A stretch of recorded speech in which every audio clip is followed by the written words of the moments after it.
Hi, we are from Group 9 for Cloud and Big Data Analytics project. This is Mukund, and along with me, we have Kit, Jenny, Cheryl, and Saravana. We are passionate about music and hence our project on the Million Songs database. So, what we chose, the challenging part was the data. As it is seen, it's called the Million Song database. There are around 300 GB is the size of the files, accumulating to around 339 files. Each file has track related audio summary details. So we chose because of the size and we chose the Amazon cloud infrastructure. We went for the Elastic Map Reduce, which along with our storage on S3, and we used the MR job libraries, which we will explain in detail. So so we had to set an Elastic Map Reduce cluster with core and one manager and around 10 cores we had set up due to the limitations on the key from on our license. So and we set up the large instance because of the size of the files. The files were stored in TSV format. So how did the MR job come into picture?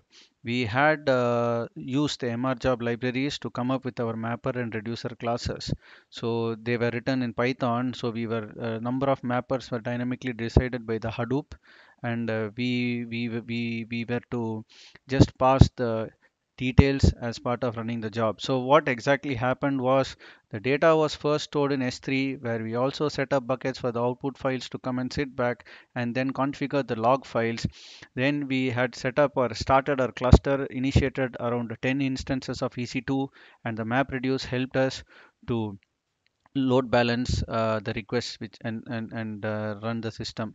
So what was the output? What did we decide on? So we decided on certain problems like hottest song by the year, key being the year, so that the mapper can work independently for the set of files, and then based on that we had the output.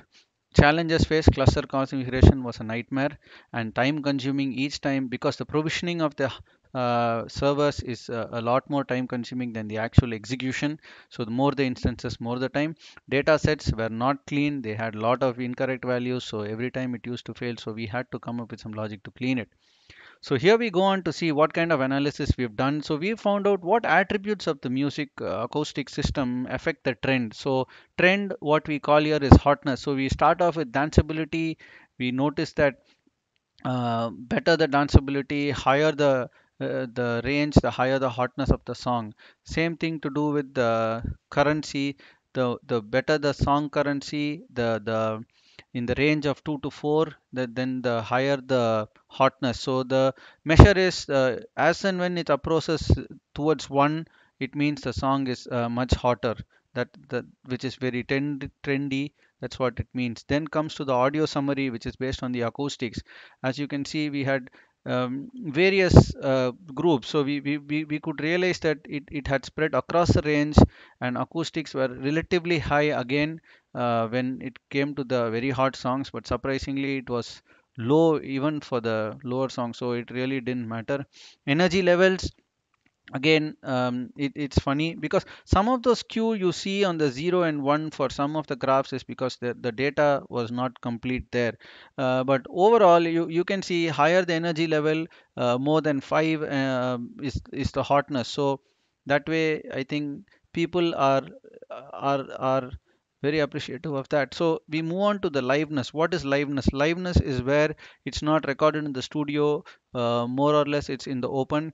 So there again you see there is a mixed trend. People like to listen not much to the live music, as you can see there. So this is further to that. The liveness has been very low because it ranges from 0 to 1, and lower the and invariably for a very high hotness range we see that the liveness has been very low. So people prefer the studio recording. That impacts the hotness of the song. So then we chose this interesting one because we had such a big database which covered from 1940 to 2010 of data, a little more actually. So we found out that how hot was each year. So what was the genre? So if you can see, in 1990 and 75 it touched a peak of 1, which is the maximum hotness. There were times where best musics were made. So next we move on to density. What is density? Density is nothing but, it's very simple. It's the average number of nodes of atomic sound per second of a song. So we divide the song into number of segments by the duration, and we find out how dense the songs are. Next, we split. We found out genres. There are around 18 or 17 genres. This was news to us. We had right from Bhangra to Ballad. So then we found out. We tried to ignore as much as records we could from the US. So we had some filter criteria, and then we decided on spread across which genre is the most popular, from the countries. So this is very interesting. This is the Valiance arousal space by Russell. So it projects on what kind of mood the song brings out. So we took the data, we pulled out the energy levels and variance, and there is a correlation here.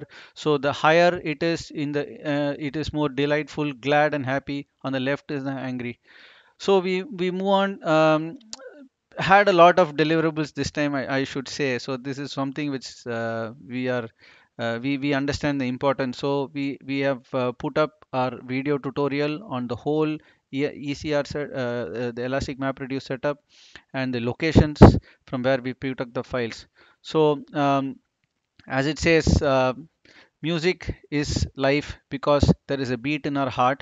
So therefore, we enjoyed, um, the content of the project was one major driver for us to deliver